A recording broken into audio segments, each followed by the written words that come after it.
안녕하세요. 박민영입니다.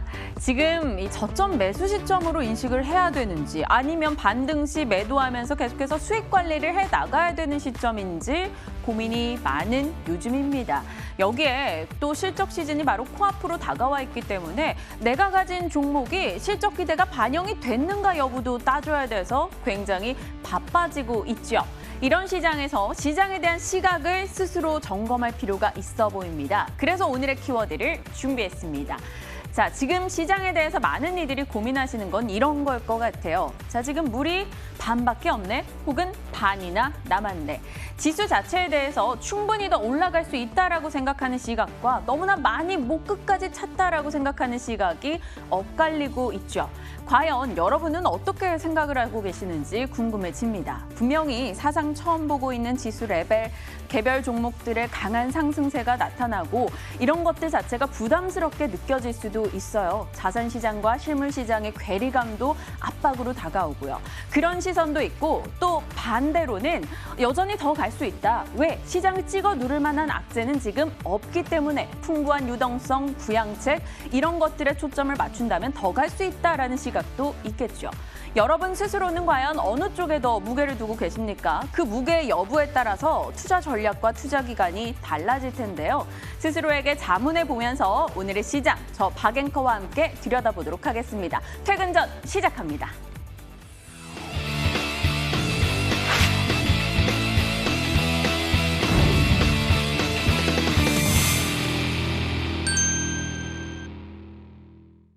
조금씩 현금 비중도 챙겨두자라는 목소리도 나오고 있습니다. 상승에 대한 기대와 조정에 대한 우려가 계속 시소타기를 하고 있는데요. 일단 오늘은 양지수 모두 다 하락권으로 진행이 됩니다. 하지만 낙폭 크지 않아요. 보합권의 움직임 이어가고 있는데요. 코스피는 오전장 상승하는 모습도 포착이 됐었죠. 지금은 0.3%, 3,150선 정도 진행이 되고 있고요. 코스닥은 0.08% 소폭의 하락입니다. 980선을 지키고 있습니다. 기관 측의 매도가 오늘 지수에 조금 부담이 되고 있는 모습인데요. 수급을 보면요. 여전합니다. 외국인은 계속해서 중립 포지션을 취하는 듯한 느낌이고요. 기관 측에서 오늘 장 강하게 매도로 대응을 하고 있죠. 기관이 쏟아내는 매도를 또 개인 측에서 받아가면서 둘 포지션의 싸움이 계속 이어지고 있습니다. 외국인과 기관이 오늘 대다수 업종에 동반 매도로 대응을 하고 있는데 이 외국인과 기관이 파는 쪽은 또 개인이 사고 있습니다. 그런데 눈에 띄는 게 있어요. 외국인과 기관이 동반해서 사고 있는 유일한 섹터가 있습니다. 그게 바로 오늘 업종 상승 상위에 자리를 했더라고요. 열어볼게요. 오늘 상승하는 업종들을 들여다보면요. 오늘장 서비스 업종이 아주 강하게 흘러가는 모습이 눈에 띄고 있습니다. 서비스 업종이 올라가는데 그 내부를 들여다보면 네이버와 카카오가 강하고요. 빅히트 역시나 이 업종 내에서 선전하고 있죠. 네이버 오늘 흐름이 너무나 좋은 움직임 나타나고요. 섬유의복주도 오늘장 강한데 여기에서는 사실 FNF의 급등이 이 섹터를 유일하게 끌고 가는 힘이 되고 있다는 점 눈에 띕니다. 전반적으로 오늘 내수주 쪽에서 강한 움직임이 나타나고 있다는 게 업종 상승 상위에 자리한 특징으로 볼 수 있겠습니다. 이어서 가보도록 하죠. 코스피 시가총액 상위 종목 열어볼까요? 오늘 코스피에서는 눈에 띄는 종목군, 개별 이슈들이 굉장히 많죠. 삼성전자와 SK하이닉스는 모두 1% 이상 내리면서 지수에는 다소 부담이 되고 있습니다. 어제 장 막판 경이었습니다. TSMC가 따갈 것으로 예상이 됐었던 인텔의 파운드리 사업 수주 이야기가 삼성전자 쪽으로 흘러나왔습니다. 한 IT 전문 언론 매체가 보도를 한 건데요. 물론 인텔과 삼성 측에서는 확답을 주지 않았고 인텔에서는 아직까지 시큰둥한 움직임이 나타나죠. 그러다 보니까 삼성전자가 오늘장 상승의 연속을 띄지 못합니다. 1% 정도 하락 진행이 되고요.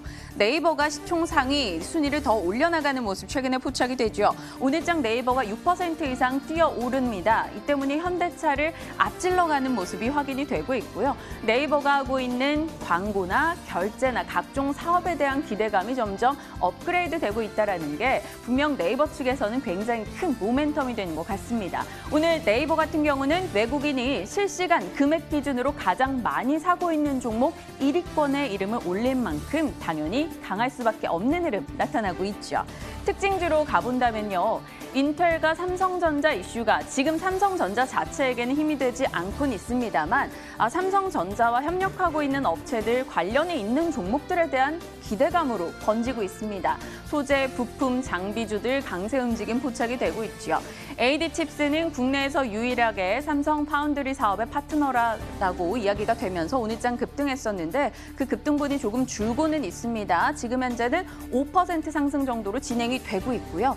시그네틱스는 지금 상한가이네요. 일단 1,170원 진행이 되고 있습니다. 아주 강한 흐름 나타나고 있는데 반도체 패키징 사업을 영위하고 있고요. 시그네틱스 외에도 코미코 등의 반도체 세정 쪽 관련한 업체들도 오늘 주목받는 모습 확인되고 있습니다. 또 개별 종목 이슈 들여다보면 화장품주 오늘 분위기가 상당히 좋죠. 오늘뿐만이 아니라 아모레퍼시픽, 코스맥스 등의 대표 종목들이 이번 주 4거래 연속해서 올라오는 모습도 포착이 됐습니다.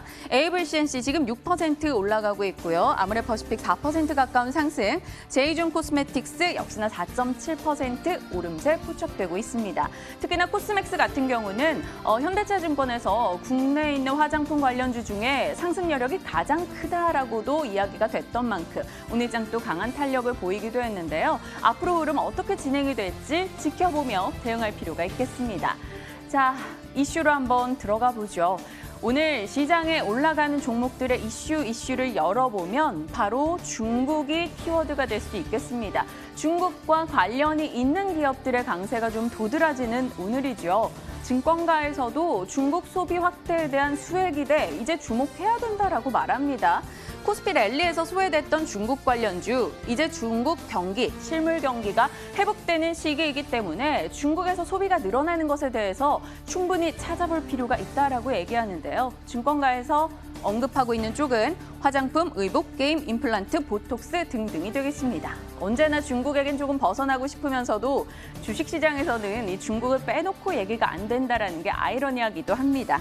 일단 오늘장 게임주가 강하기 때문에 게임주 이슈들 어떤 것들이 있는지 점검해 보도록 하죠. 영국의 M&A 전문 매체가 이런 이야기를 오늘 보도했습니다. 텐센트가 수십억 달러 규모에 달하는 메가딜을 준비하고 있다. 지속적으로 언급이 됐었던 말이기는 합니다만요.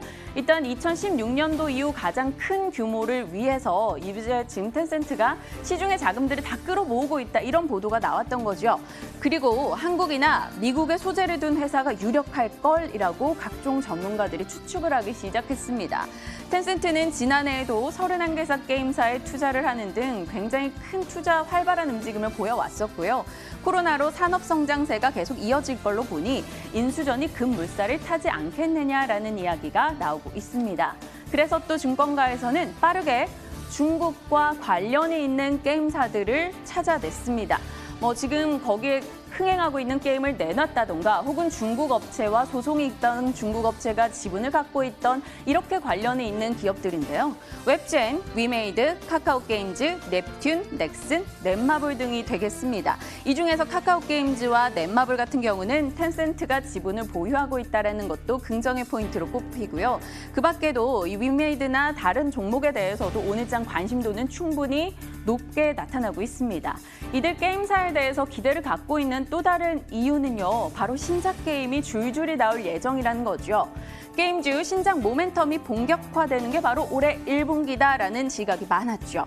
작년 이 컴투스가 4년 만에 처음으로 중국 판호를 받았습니다. 허가권을 얻어냈기 때문에 이게 사실 앞으로 어떻게 진행될지는 봐야겠지만 한 곳이 허가가 나왔고 계속적으로 텐센트의 이야기가 들린다면 중국 시장이 개방될 거야라는 기대가 있는 거죠.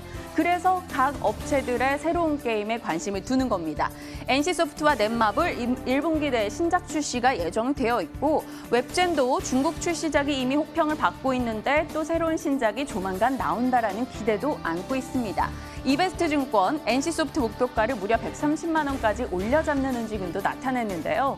과연 게임주 어떻게 투자해야 될까? 많은 분들이 궁금하실 것 같아요. 저희 이어지는 프로그램에서 그와 관련한 전략을 또 준비해 뒀습니다. 기대하시고요.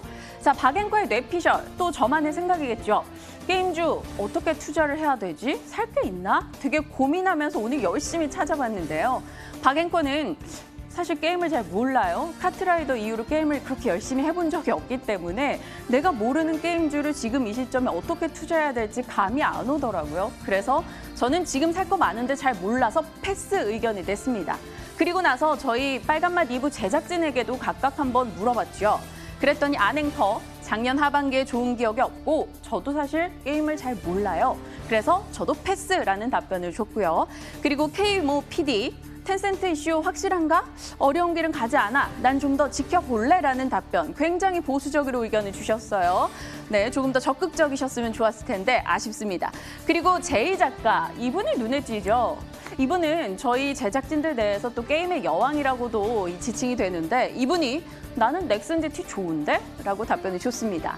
과연 이 3명의 보수적인 제작진 의견과 그리고 이 제이 작가의 의견 중 어느 쪽에 더 무게가 실릴 것인가 궁금해지네요. 이어지는 전문가와 함께 시장에 대한 그리고 게임주에 대한 전략 챙겨보시면서 관전 포인트로 놓고 이슈들 즐겨보시길 바랍니다. 자, 3시부터 10분간 함께하는 박앵커의 퇴근 전이었습니다.